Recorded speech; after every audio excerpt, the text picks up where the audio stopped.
Hello and welcome to the second day of EIFL Train the Trainer bootcamp. And today we will talk about training tips, how you prepare for your trainings, how you run your training events in online format or in-person format or in hybrid format. And then how do you evaluate the impact of the training? And on Thursday, we'll talk about making training materials available. So I'll start with some slides that our colleagues prepared part of a joint project with us, which is called the EOSC Future, European Open Science Cloud Future, but it was prepared during another EOSC Synergy project that you can see on the screen. And of course, there are many different approaches how you could plan your training activities. We've agreed that we'll use this methodology, which is called ADDIE, ADDIE, which actually stands for Analyze, Design, Develop, Implement, and Evaluate. And it really puts emphasis on the analysis part and thinking well in advance before the training what the audience needs are and how this training could be designed. So it really stresses that analysis and design is as important as actually developing training materials and implementing the training. So just a reminder, start with the analysis. And I know that some of us are pressed for time and we organize a lot of training events, but if you could try to start with analysis and not jumping in straight away into developing parts. Of course, in reality, it could be linear, so you could be designing and developing at the same time, but it's also important to stress evaluation of the course. Apologies that he jumped in on the picture. I'll correct it in the slides. And evaluation is part of analysis stage, designing stage, developing stage, and implementation stage. So it's really central. So what we decided to use in our training project, we are using this initial training analysis cards, where you start with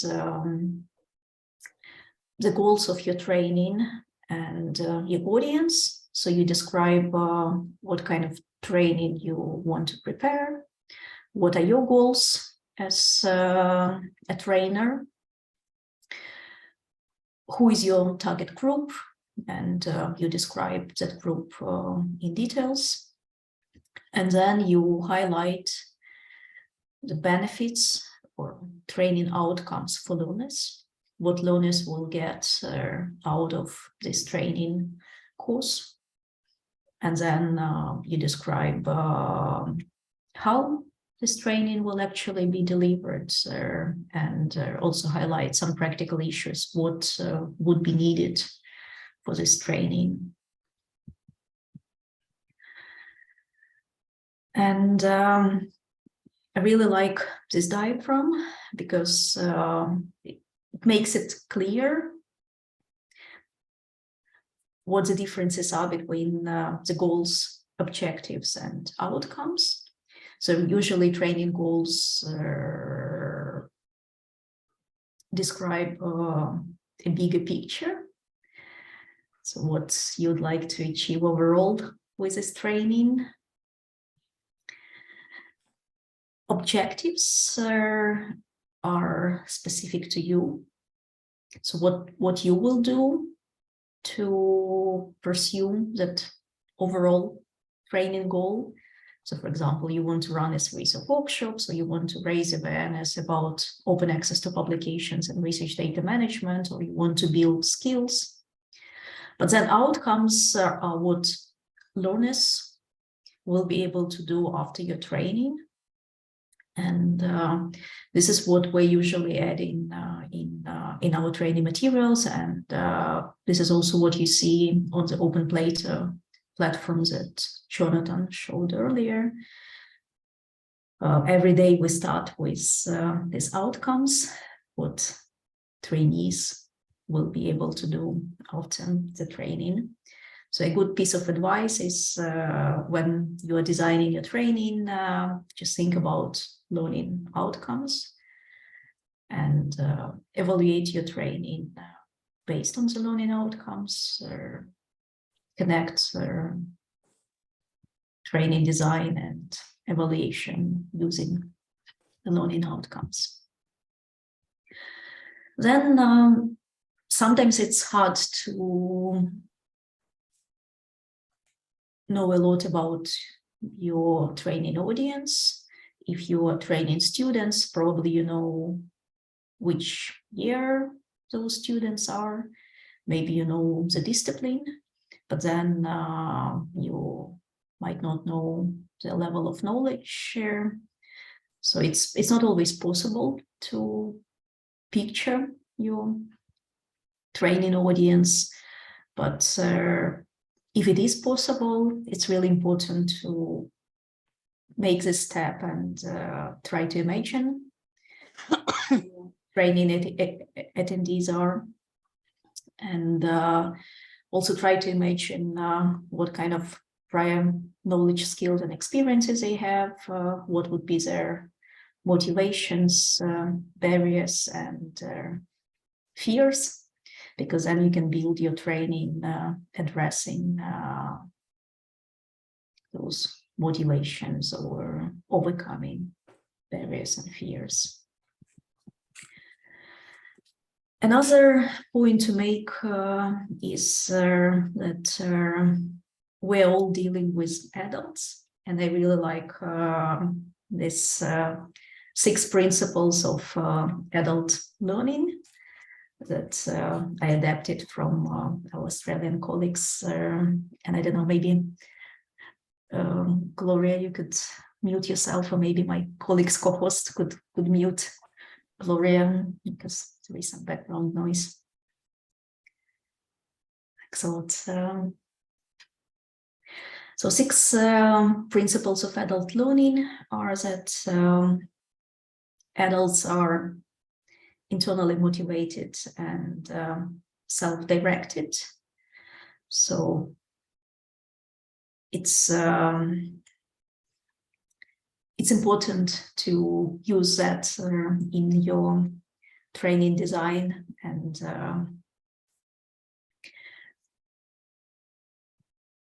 build your training accordingly. Then they bring life experiences, and they already have knowledge. So it's important to build your training on that and draw from existing expertise and knowledge. So it's better if it's a real reflecting learning opportunity, and trainees are not just passive listeners, but they are active participants in your course. And then they are goal-oriented. So you should really, that's why these learning outcomes are important, because then you can adjust your training design to your trainees' goals.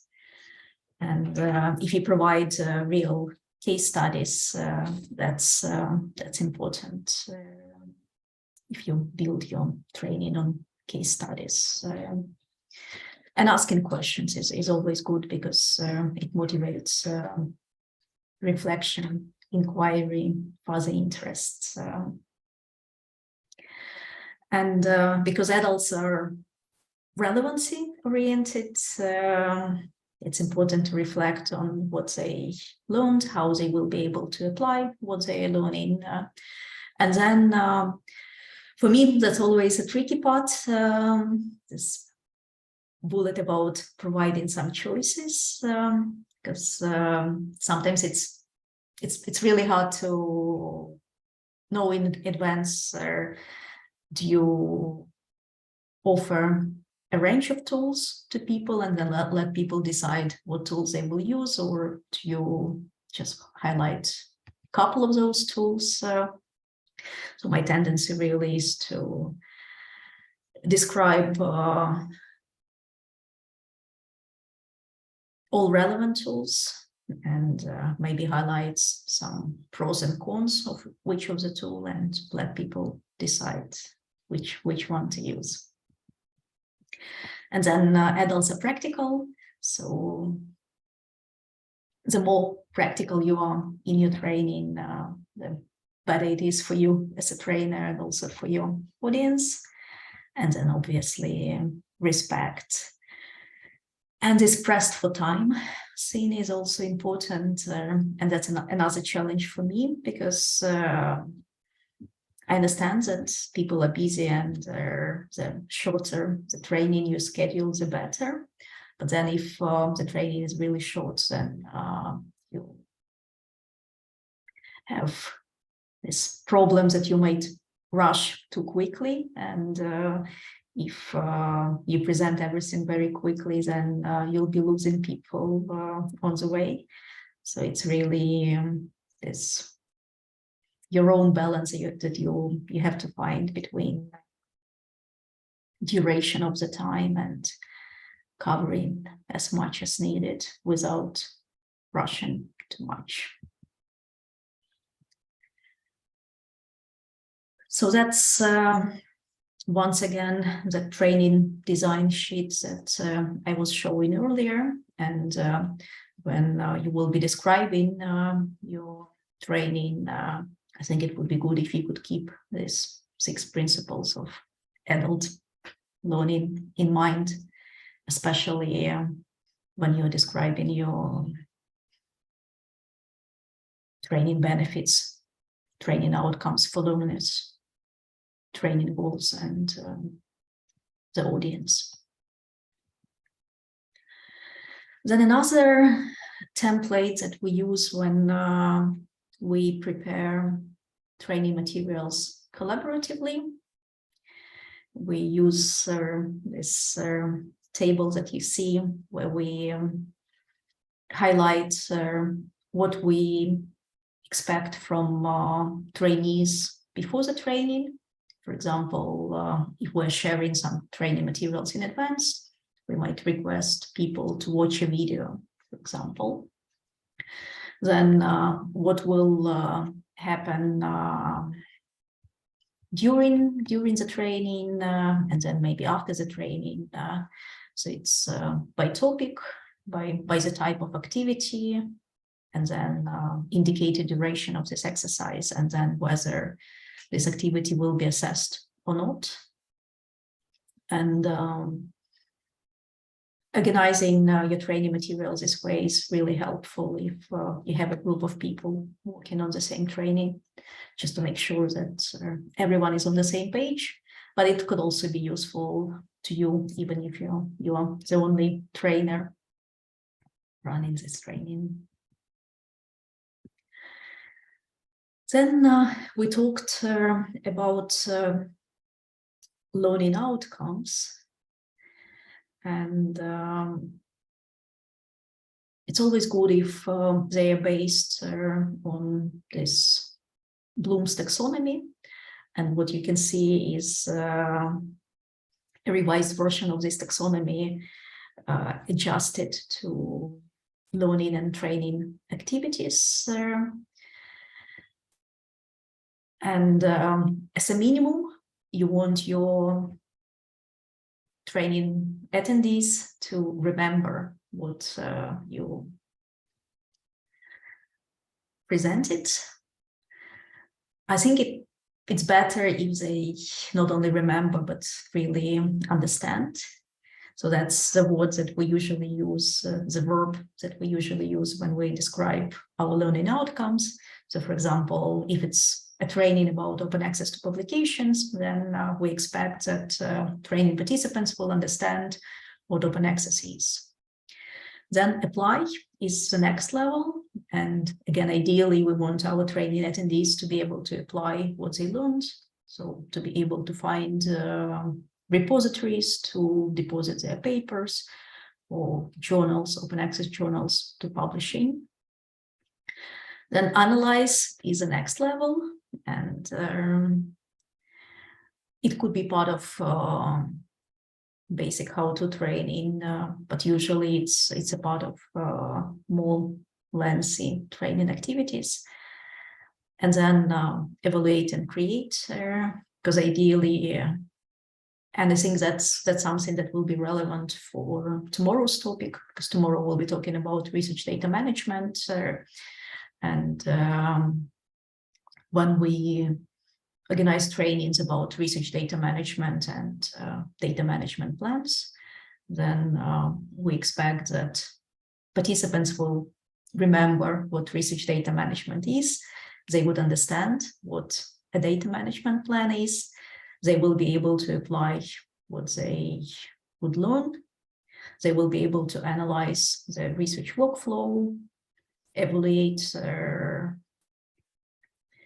how they should apply responsible data management practices, and in the end, they will be able to create their own data management plan. So you can use these verbs: remember, understand, apply, analyze, evaluate, create, when you're describing your training or learning outcomes. And some more verbs if you need to describe these learning outcomes. So basically, understand means that people are able to summarize, compare, explain. And apply means that people are able to implement what they learned. Evaluate includes checks, but also critiques. And then creating means that training participants are able to produce something. And another learning design method that we're using for developing online courses is called the ABC learning design method. And again, it's convenient if you're working in a group, and if you are trying to map a learner journey, and if you want to describe specific learning type activities. So for example, you want to present some materials, and then you expect that learners will acquire certain knowledge. So that would be this acquisition stage. Then collaboration is when you learn together, when you involve some collaborative methods. Discussion is clear when you plan a discussion with your training participants. Investigation is when you give some assignments to your learners and ask them to try to do something. And then practice is an actual practice exercise, and production is when people are actually, for example, producing data management plans and presenting them. And we use Trello boards when we design this training. So Trello is a free tool that could be used for planning management activities. And we're also using it to develop these courses together.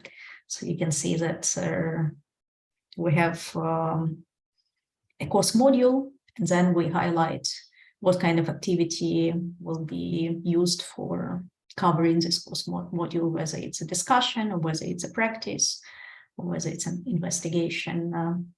And it's really handy when you're working in a large group. So maybe we can stop here and just to go back to you and ask, do you have? There was a question, and I couldn't find the link about this Australian document, Powering Up Your Data Skills Training. Is there a link, public link available? No. No, unfortunately, because it was a Google Doc that I was using before, and there was a link to a Google Doc, but then because it's I think from 2018 when this Google Doc disappeared, and I only captured that on my slide. So I don't know, maybe if we search by an author or by an institution, maybe we could find, but unfortunately the link is gone.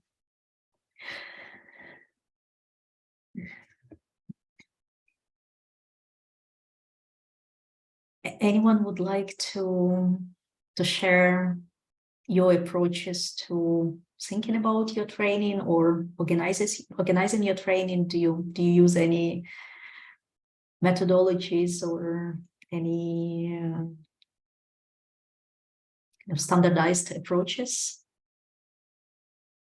Also, like, to be fair, we're trying to use them, but sometimes when there is a lot on a plate, and when there isn't so much time to reflect, you just jump straight into action. But I think it's good to have it as an option if you have time and if you have opportunity, and if you're working in a team and want to be sure that everyone is on the same page, then these two methodologies are really good. And it's also, especially this first sheets that I showed about describing your training, they don't require a lot of effort, but they really help you to structure thinking around this training. So then maybe we can continue with other parts of my presentation.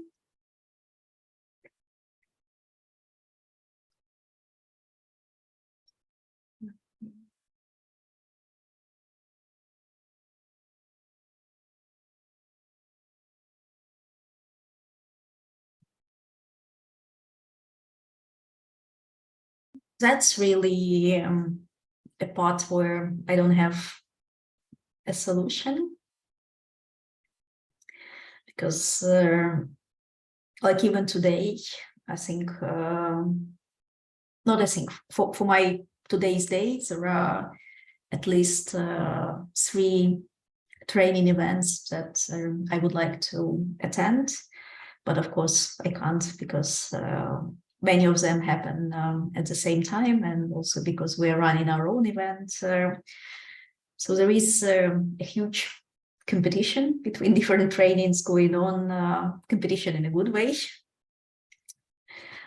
And it's really a challenge to position your training in this busy researcher day and busy environment with a lot of trainings going on. And another problem that we're all facing is that when we announce registration for training, then of course many more people register than actually attend. And that's really a tricky part, how to turn this registration, interest in the training into attendance, especially with online events and We also know that people just register because they want to receive a recording and maybe watch this recording later on. But then also, let's be fair, how many of us actually go back and watch all those recordings that we would like to watch? Time is again an issue. So these are two large challenges that I have. And again, those Australian colleagues shared some of the tips how you can use or how we can apply advertising strategies to your training. And some of the tips is that use the words with strong associations. So for example, if you call your training open science or open access or even research data management, I'm not sure this will be strong associations for people who don't have experience with that. So probably it wouldn't mean anything to them. But then if you call your if you want to have a training for research administrators, and if you call this training university rankings, then maybe research administrators will understand that because they all care about university rankings. So try to think of the words that really mean a lot to your intended audiences, and then try to apply as many positive words in your training title and your training description. Then they also mentioned this testimonial, and I don't know, maybe that's something that works in Australian context. I don't know whether a testimonial will work for training events that I'm organizing. Probably not, but if that works in your context, you would include a quote from someone who attended this training before or who could highlight the importance. But also I can imagine that if you announce a training and if you include a sentence from your rector saying that this training is mandatory or it's really important for every student to be there, then maybe it would play a role. Then another advice is this bandwagon. If you say that, if you highlight that a lot of people have benefited already from this training, and now for you it's really almost a lost opportunity to attend it, that might be another idea if it works for your audience. And then repetition isn't that bad. You can repeat some catchphrases, names or logos, just to make sure that it really sticks in the audiences.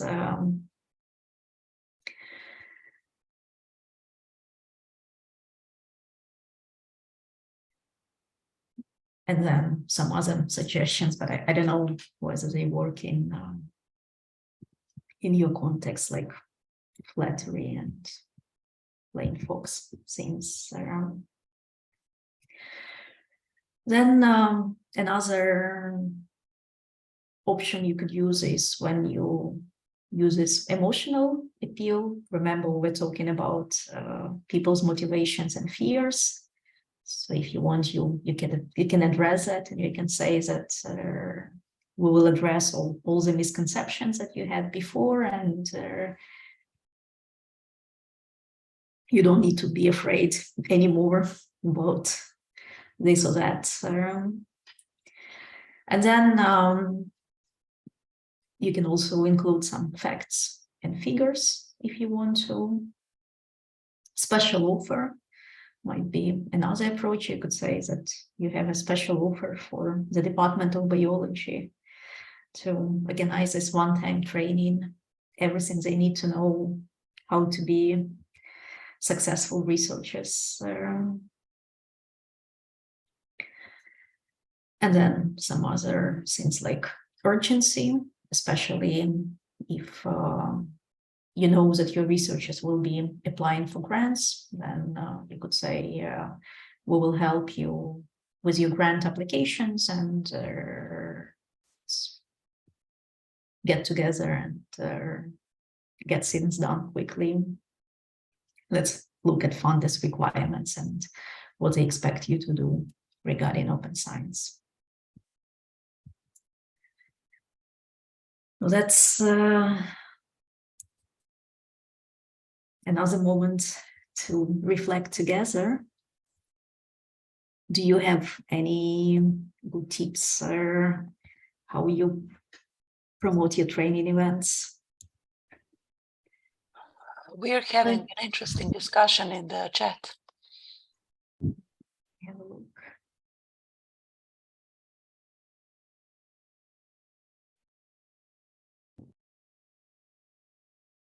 Sorry, I just noticed that we didn't set up a chat so that everyone could save it.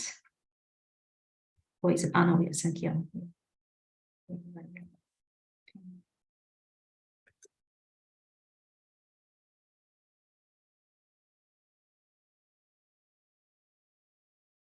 Sorry, I'm scrolling and reading.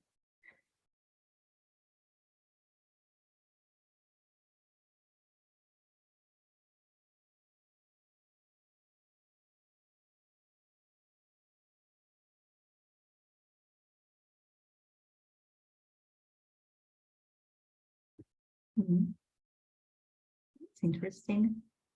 And who wrote about this Heisenberg Big Six model?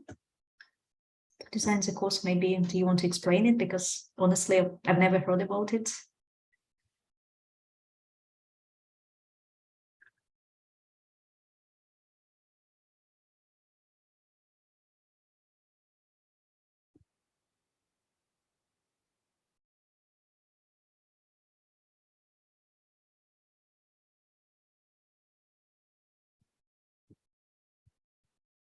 Yeah, and that's of course, that's a challenge.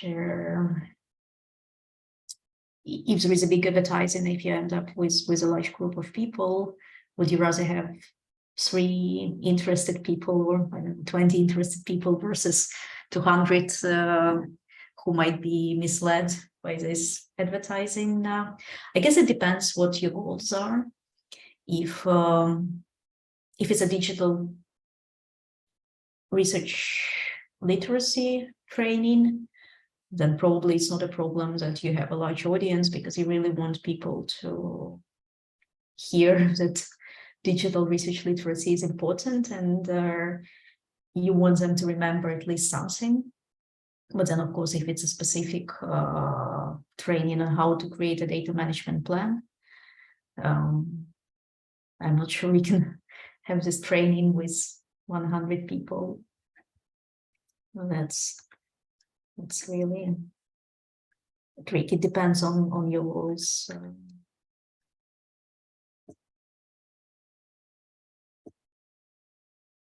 Yeah, and I agree with signing ECTS credits. I don't know how is it in other parts of the world.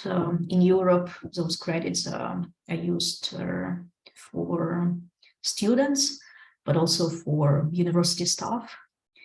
And we notice that even with professional training, when we organize training for researchers, if we mention that they could get 1 ECTS for attending this training, then that would be an incentive for them, because in the end of the year, they have to report how they invested into their professional development. And one way of reporting is to show certificates of attending courses that provided these credits. So if you're in a university setting, and if you could do that for open access research data management, open science trainings to students and researchers, that's excellent. I think.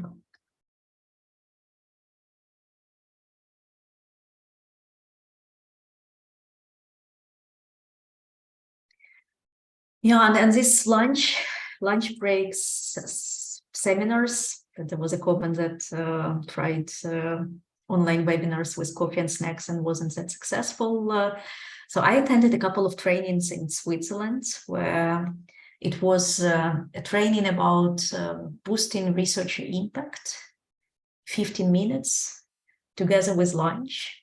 And I was amazed how quickly those Swiss researchers could actually eat their lunch and also listen to training, and how much it was possible to cover in 15 minutes. But I was also a bit skeptical that probably for the audiences I work with, that won't be the best approach. And thanks, Milica, for the link.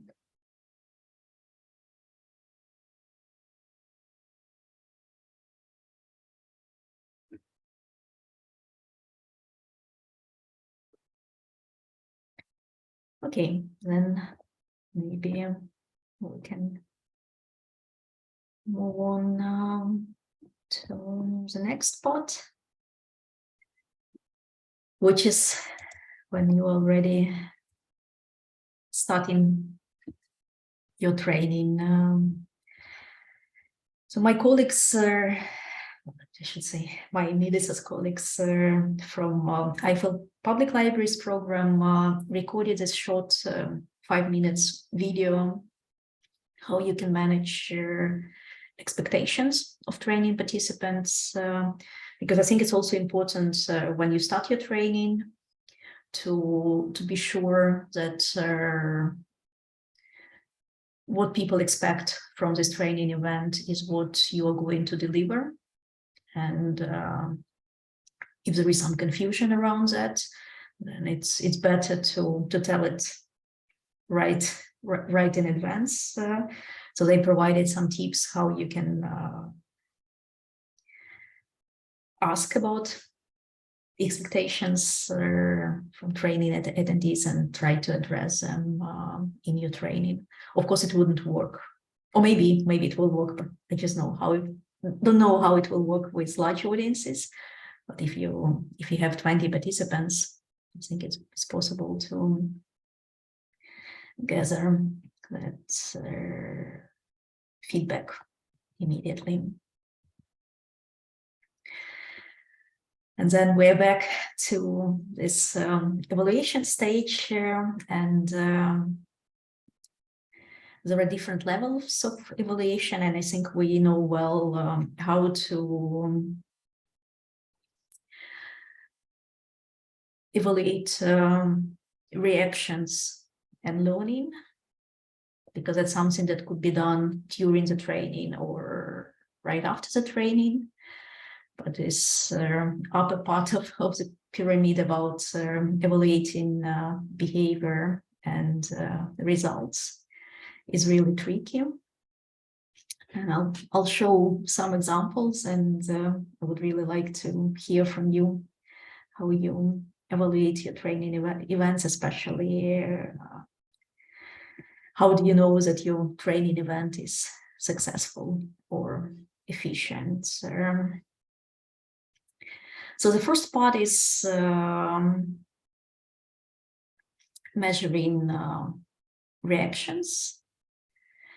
And this is really related to your learning outcomes or learning goals, because then you can really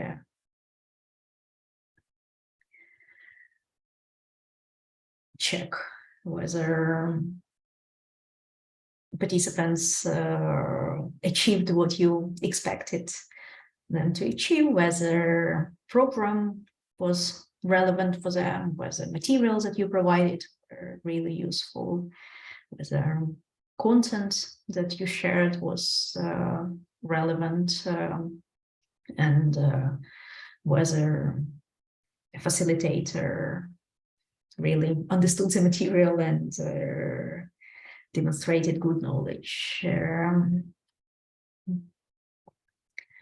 And when you are designing your feedback forms, then you can either use this trainer-centered wording and learner-centered wording. It really depends what you prefer. So you can, for example, have in your evaluation form that the course materials were well organized, or you can have, I found the course materials easy to navigate. So you can choose whether you want to use personal or impersonal wording in your evaluation form.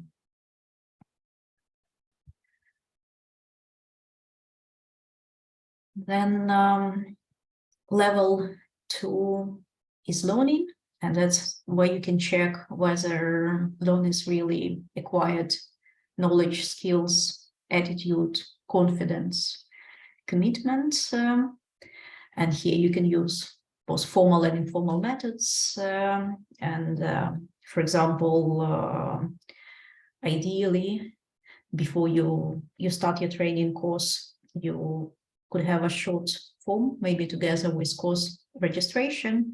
You could check pre-learning level of knowledge.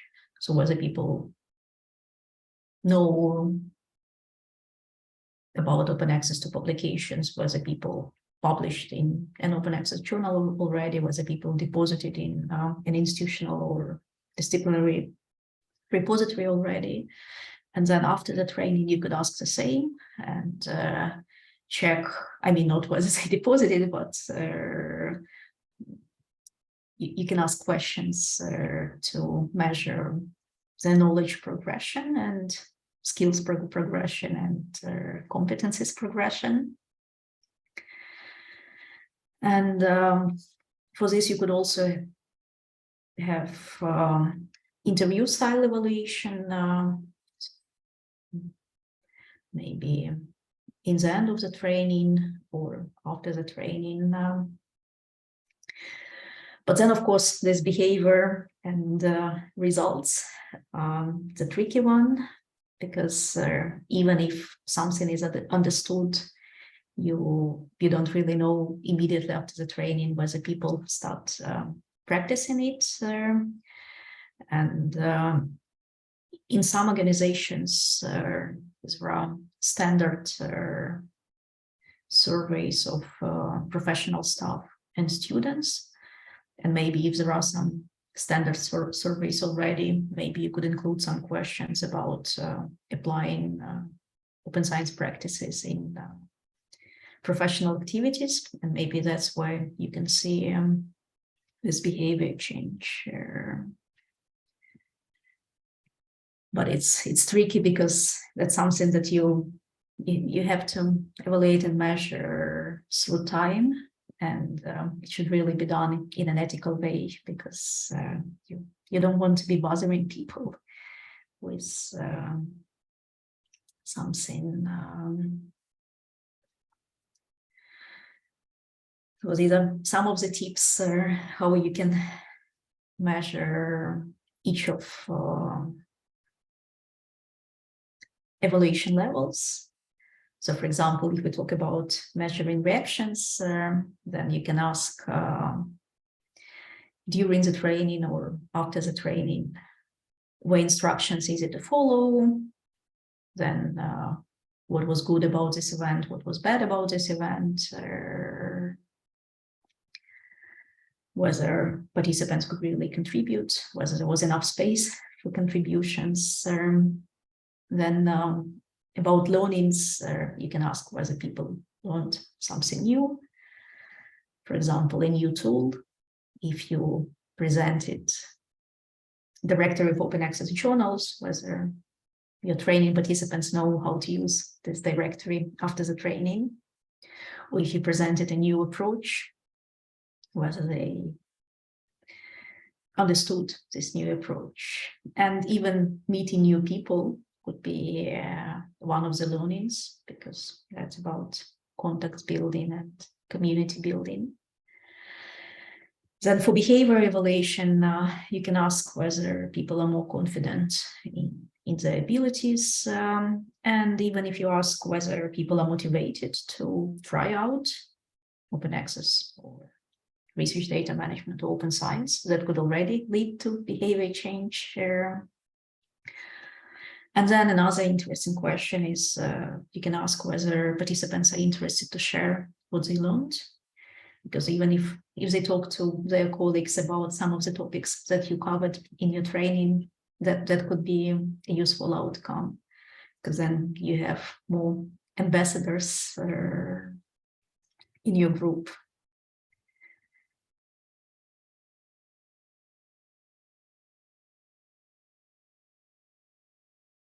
And what I'm showing are materials from the Carpentries initiative, and they list under short-term outcomes how the workshop participants were immediately impacted, whether there is increased confidence in tools, because our workshops are always about tools, whether people are motivated to seek new knowledge, whether people feel more confident coding, and whether they are motivated to join a local coder community. And the long term would be whether any changes expected in the behavior, whether coding practices were improved, whether people are starting implementing more reproducible analysis, or whether people got some professional recognition because they already applied this reproducible analysis. And then maybe the research productivity improved.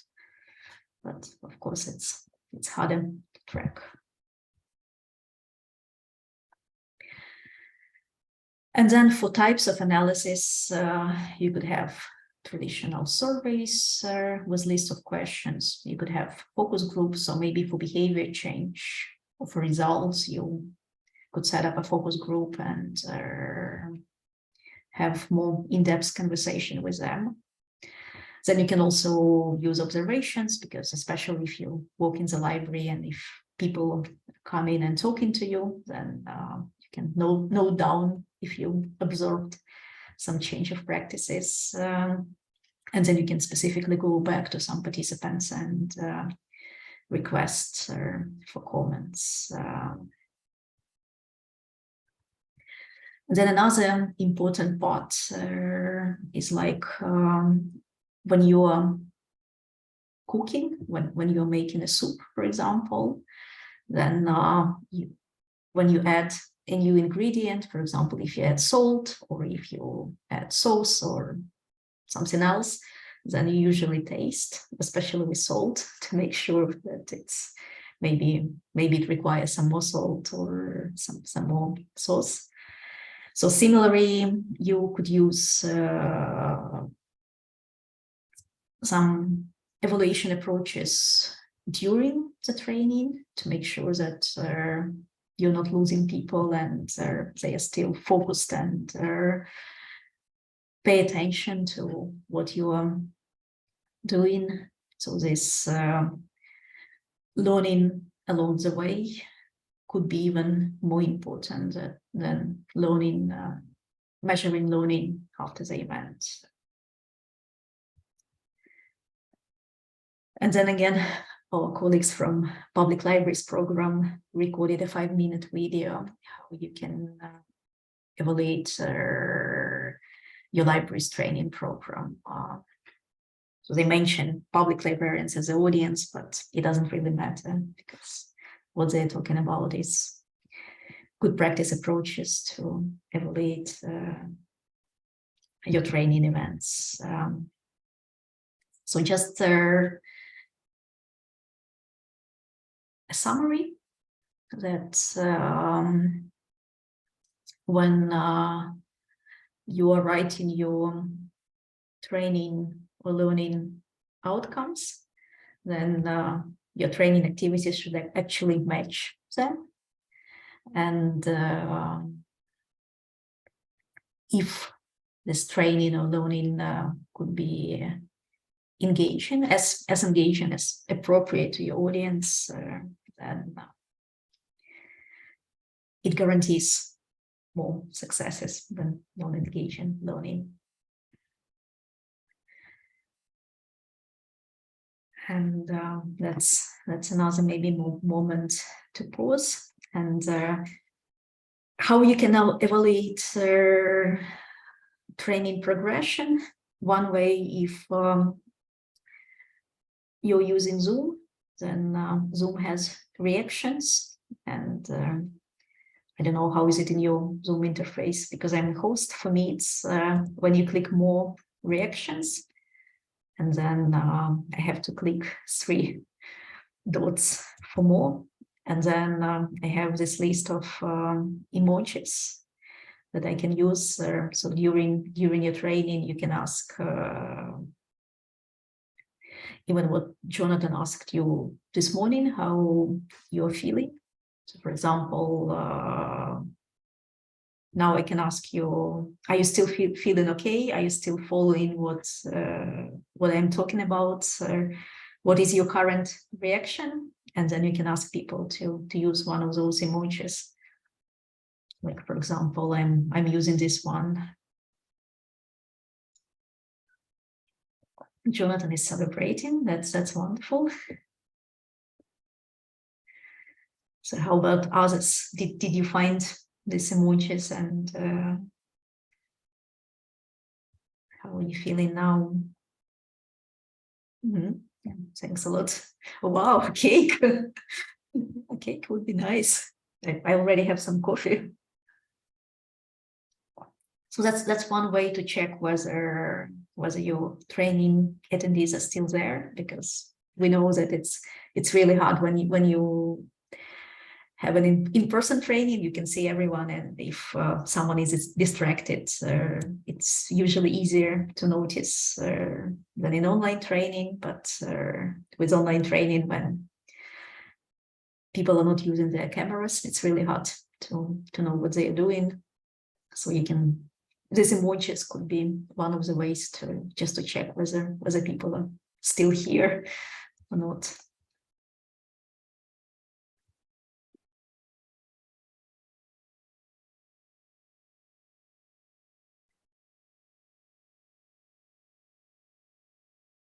So let me scroll in the chat. Thanks a lot, Milica, for adding all those links.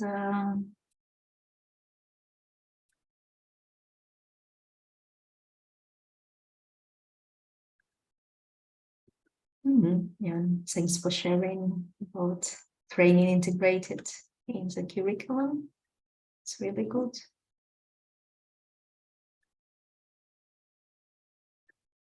Yeah, and good point about asking what could be better than what was bad, because then really people could provide more honest and constructive feedback. So I think we usually ask what could be improved. What did you like about the training, and what could be improved?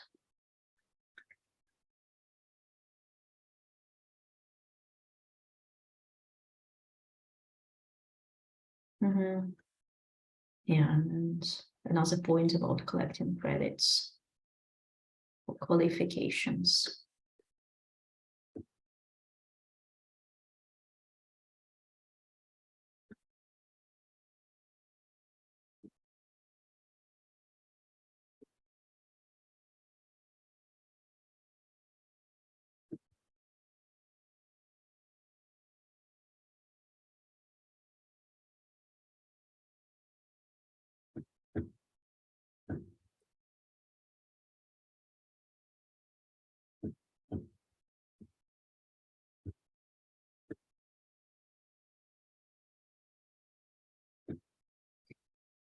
Yeah, and we'll talk about engaging trainings a bit later today, because we also have a little bit controversial topic, which we call gamification, because we know that for some audience, games work very well. For others, they don't really work. Or it also depends on cultures and countries. So there will be a session later today about open access research data management and open science games. So then maybe I will go back to my slides.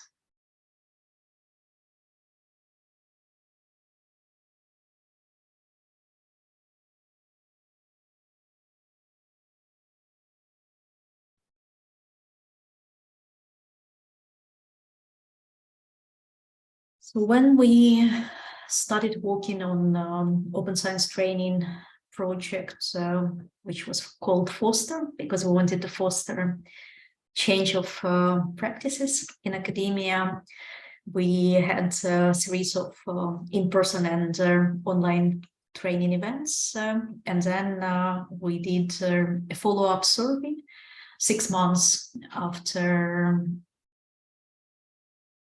the training event. We asked training participants a short set of questions.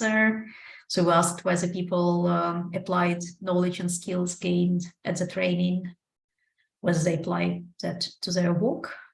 And we had these options, yes, no, planning to. And then if no, we asked what was the reason that they didn't apply that knowledge, because maybe one of the reasons was that there was not enough time, or people need more training. And if they say they need more training, then it's a reason for you to offer some more training.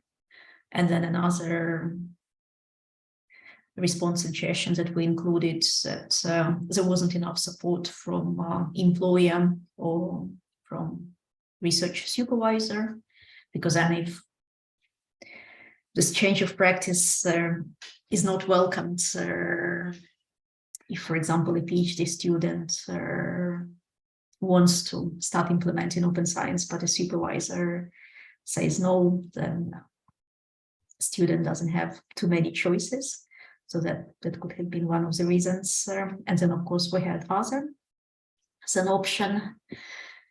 And then we asked if yes, what were those changes that were made as a result of the training, whether training had any impact on working life and practices, and then whether we could follow up with some more questions. And we said that everyone who fills out this survey will receive a coffee mug with Foster branding. And we received, I think, over 100 responses, which was a good response rate.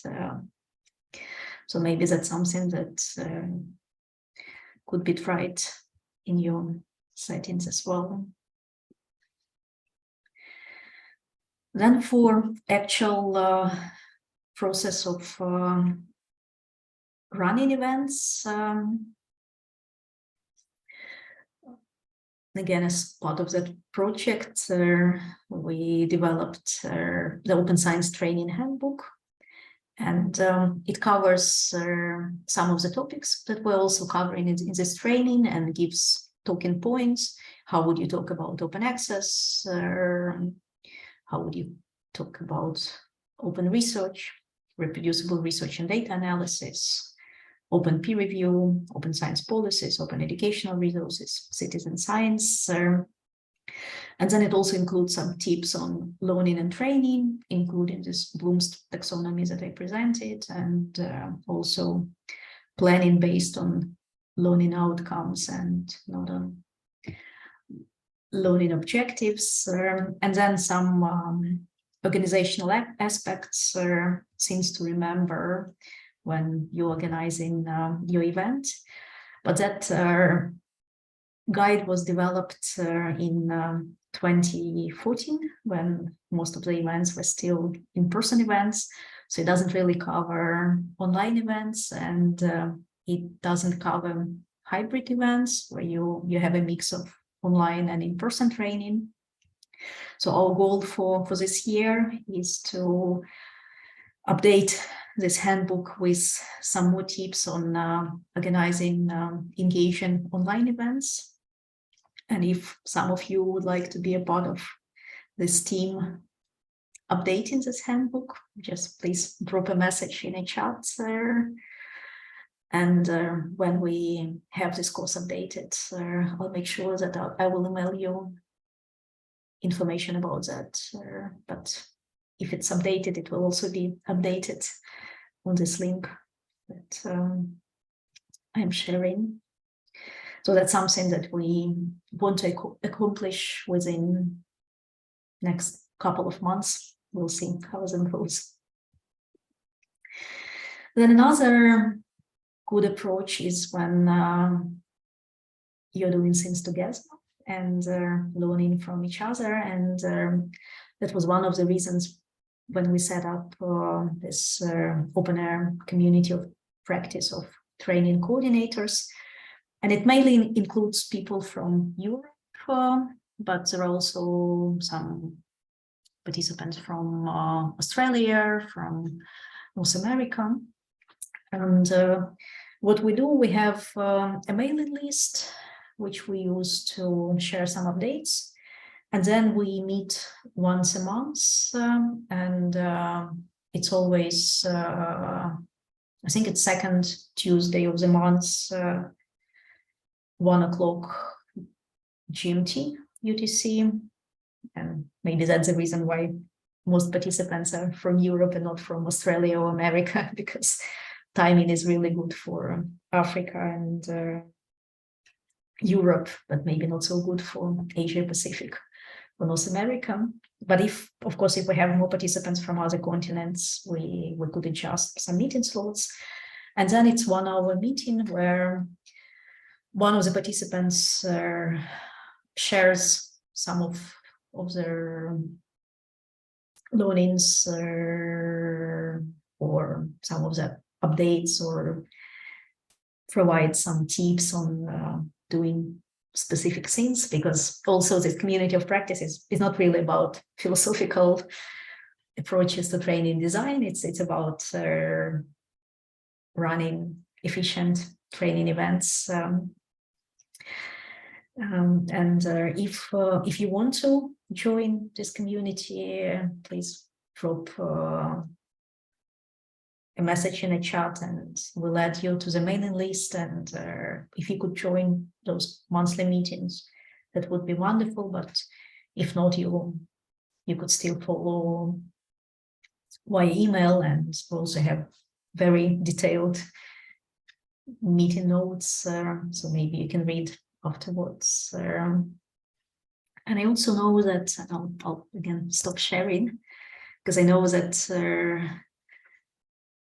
our colleagues from Serbia have their own community of trainers. So maybe you can talk a little bit how you are organized, or maybe in any other country. I know that there is one in Serbia, so maybe let's start in Serbia. How are you doing together?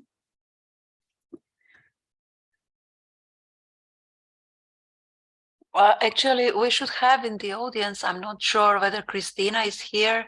Christina is the one who initiated this community, Učimo zajedno.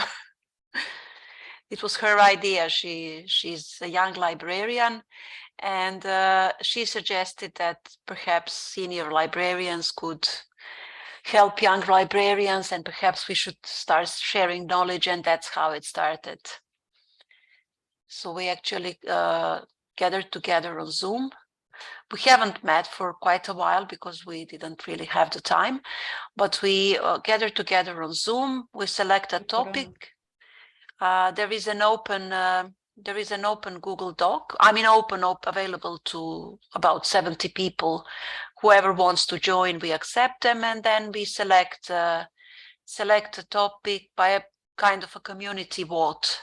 People dropped on the list what they would like to listen about, and then we select, we look into the community who could train about it, and then we organize a Zoom and we do the recordings, but we don't share them publicly. So we had a dedicated space on Google Drive, and all of the 70 people from the community, they can see the videos. We are not deleting them. So if young colleagues can share their experience.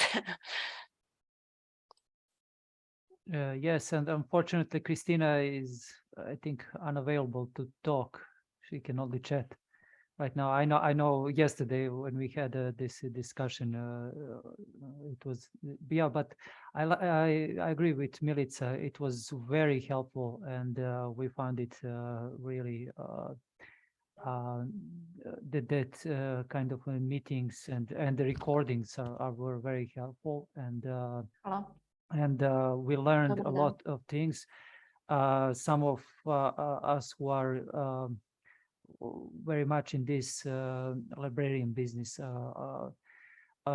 also learned some new things, maybe updated some skills that we possibly forgot or didn't know much. And especially it was proved to be available, to be a good thing for younger librarians, especially because I think in the last few years we had a huge input of younger librarians, especially in research libraries and academic libraries, and they needed this kind of skills and knowledge, something they didn't have in their on their faculties when they were on higher education courses. They didn't have that kind of preparation, so this was a good thing to exchange knowledge, exchange experience. So it's proven to be very helpful.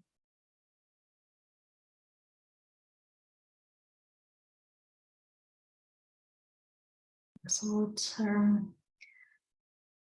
there was also scrolling through a chat, and there was a question from Iltifat that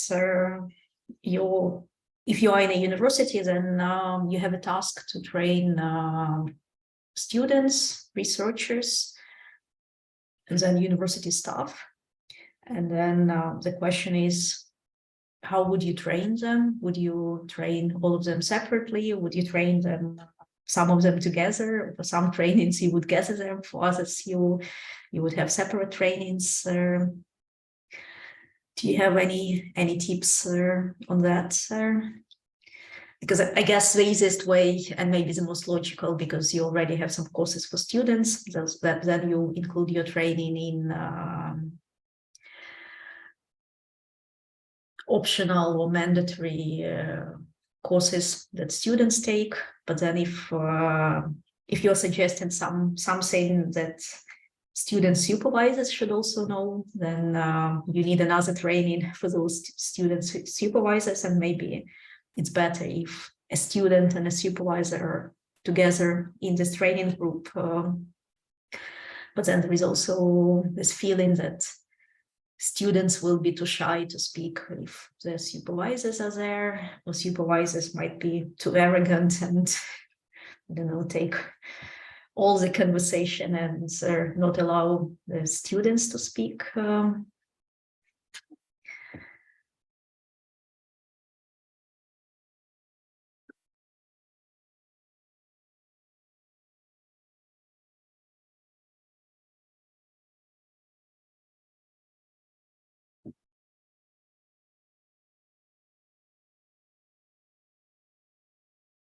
I don't know, maybe if there is a way to have some breakout group discussions, then you can have a training for all of them, providing some tips to every type of audience. For example, you could recommend students certain actions, you could give choices to researchers, student supervisors, and then maybe you have small group discussions where for some discussion they are together, for others they are separate. But it really depends on the culture. My approach, especially when it's, for example, when it's a meeting about an open access repository in a university, I just tell people count 1, 2, 3, 4, 5, and then I have a group of ones, a group of twos, a group of threes, a group of fours, and then it's a random mix, but it's good if in every discussion group you have a representative of administration and a researcher, student, because then you can really hear everyone's perspective.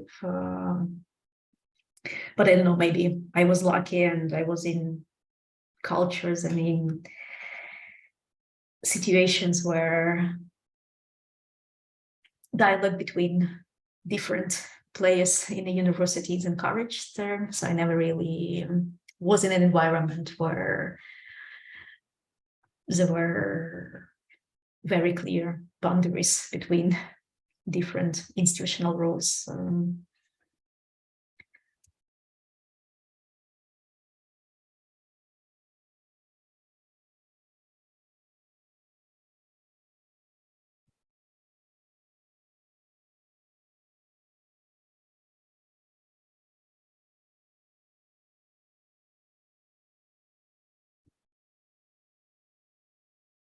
Anyone else would like to share your experiences with it? I'm sorry, I'm still scrolling through the chat, because when I'm presenting, it's really hard.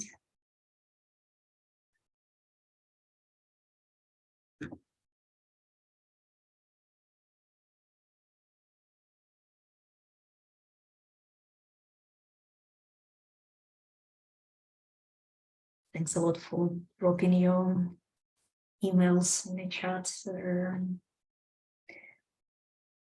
for your willingness to help with the handbook update. We'll organize a meeting for that.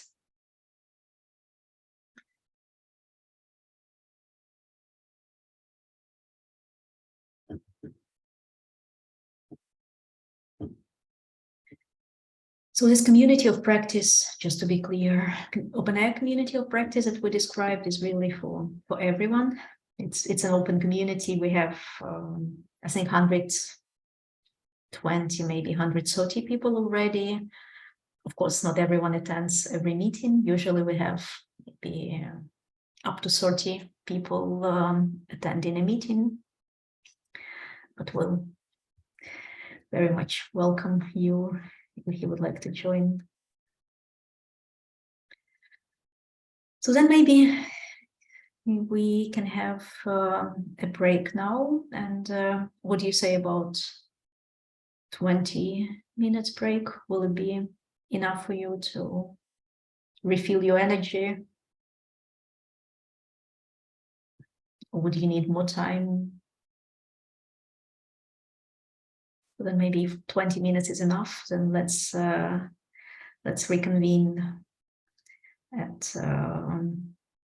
10 to the hour. Well, strictly speaking, it's 30 minutes to the hour, but let's maybe make it 10 minutes before the hour. So we'll start again in 20 minutes, and please have some tea or coffee, water, or stretch your legs. Yeah, maybe we should have included some chair yoga in this bootcamp. I never attended one. I saw some conferences that were offering chair yoga, but I always missed those sessions. I don't even know how to do it. So maybe next time we can do that. So thanks a lot, and speak again in 20 minutes.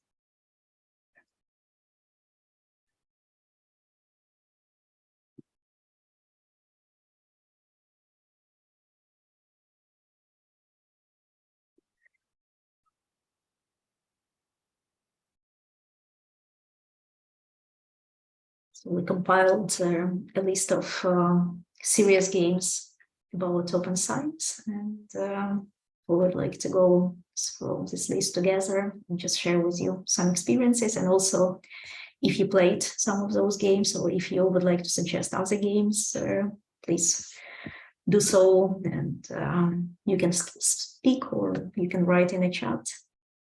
So the first one is a research data management adventure game.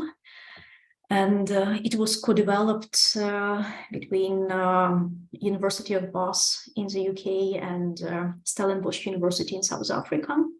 And it's a text-based role-playing interactive fiction serious game. And I would like to stress this text-based component. So it really doesn't require, it hardly require any bandwidth. You just need to be able to connect to a web page, and you can select what you would like to do with your data, and then it gives you some options and questions, and it's about data management planning, data collection generation, data organization, data description, data publication, and I really like it. I think it's something that I would recommend playing. Then Dance Data Game. I've seen it as a card game, and it was interesting. Then it was turned online. Honestly, I haven't played it yet, but I trust Dance. They do really cool things with data. So I think that's maybe something to explore. Has anyone tried this game? I'm muted. There is a video explaining. It's very clear. It requires some bandwidth. It's very similar to the card game, but if you want to play, it's recommended that you organize with your colleagues, because there is nobody waiting. This is not that popular game, so that you can encounter random players. So you have to arrange with your colleagues so that you play together. It's usually 3 to 4 players, and it can be adjusted for 2 players. It's very similar, and what I like to the card game. I have the card game. I got it just before the COVID when it was. I think that you can on that link provided here, you can order the cards and you can get them. And what is good about these cards is actually that by learning the content of these cards and definitions, you learn a lot. So there is a form down there, and you can order cards, and they used to send it for free. And that was really a good point to learn things, because sometimes I just play those games not to play them with people at my training events, but just to make sure that I know everything and I cover everything that should be covered. So it's also a good approach to try to play it just for yourself. And if someone is interested, we could organize and play together, because for this one, for the first game, it's a single player game. You don't need a team, but here you need a team, and let us know if you want to play with us. Then another category, it's a mix of, it started as an open access mystery game, or maybe it started as an escape room game, and then it developed itself into an online game. And I know that Yeva was playing escape room games at the Open Access Week celebrations, right, Yeva? Yes, escape rooms are our favorites, both online, on open access, on other topics. They're very popular at our library. So maybe you can explain a little bit how you played it. I don't know. I was not the one who was involved in designing any of them or facilitating. I must admit, and I'm not a person who likes playing games, but just observing how popular it is. I mean, it attracted people from administration, not only students and researchers, from the research office, project office. Cool. Yes, there were teams of people from different units registering for it. Yeah, so my colleagues are good at it, and unfortunately I can't let you know that many details. I haven't tried any of the escape rooms myself. Claustrophobic, I'm afraid, and this changes a lot. Thanks a lot. Then the publishing rep, we played at EIFL General Assembly, so some of you might have played it before COVID, and then it was turned into an online game, and I haven't tried the online game, but we had discussions with developers that maybe we can adjust it to our needs and geographies, because some of the current choices there might not be presented in the best way to our geographies or our contexts.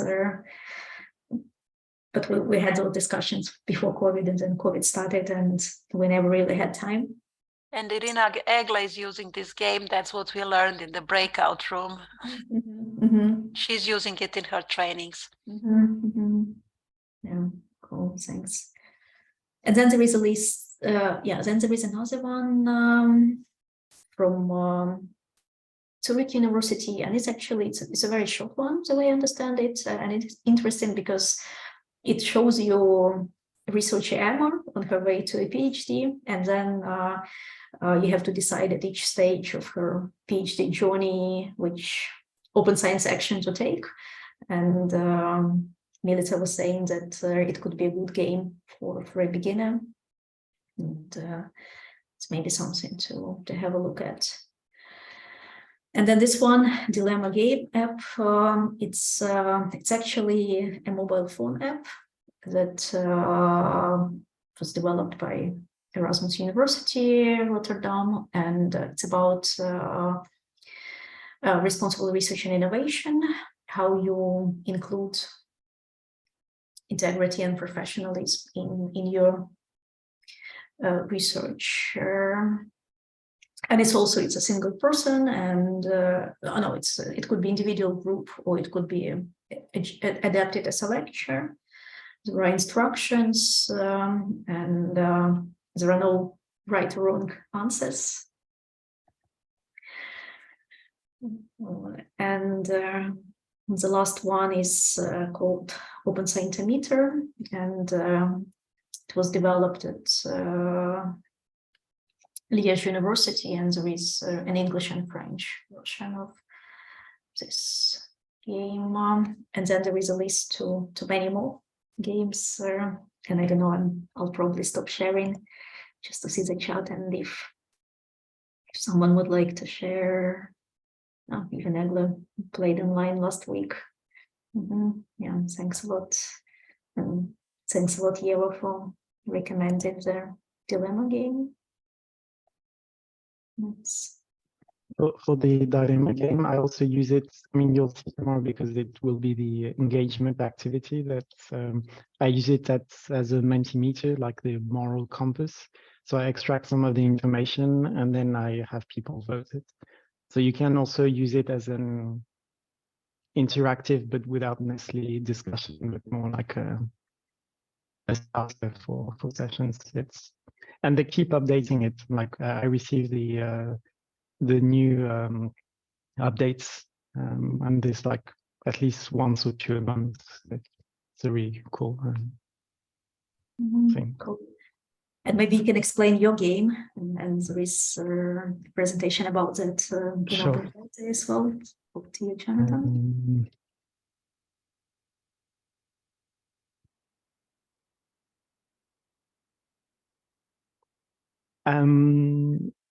Yeah, so it's an activity I did in 2018, I think now. So it's a bit old. It was before the whole COVID pandemic. So the context was a bit different. Everything was within the library. I think, I mean, I had the objective to try and do something different in the context of online learning.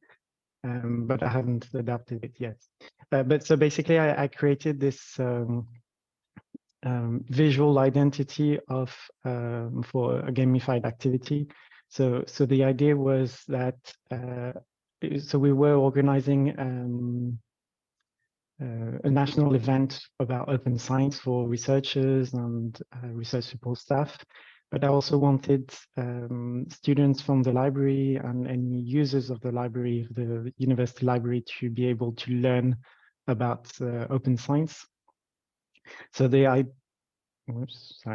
idea was to have people go around the library at their own pace. So it was an independent activity, and it was the type of scavenger hunt, basically, where you would have to find clues within the library to be able to go to the next one. So within the welcome zone, we had those sheets of paper that anyone could grab with the map of the library and where the information points were. And for each of the 6 different topics, you had to find basically two clues, so what we call one question and one password. And also they had the difficulty I always find is to incentivize people to do activities, to come to events. So for instance, food for seminars works quite well. And so for this, we had some goodies. So we had those open science branded pens that you can then plant with seeds in them. So it was to try and incentivize people to look at it and then like, okay, I might just do a bit of it. So we had 6 different topics that were more relating to students. So we focused a lot about open source software, about open access, but more in the discovery of why the open access movement exists, about the publish or perish aspects, and then also the persistent identifiers like DOIs and ORCID. So for each activity, they had like a board where they had some information about the topic, and then they had 2 different tasks to find the answer to. And at the end, if they completed all 6 tasks, they would be awarded a diploma, but also a power bank. Again, an incentive to for them to do the Open Science Quest. The different tasks that I created were I really tried on having using different tools, different learning materials. So there were on-site information where you need to find the information on the posters, and some of them were online, for instance, on social media. Others were like mini puzzles to solve. Some of them required you to look online. For instance, Plan S was brand new, so it wasn't well known yet, and so you had to find it online.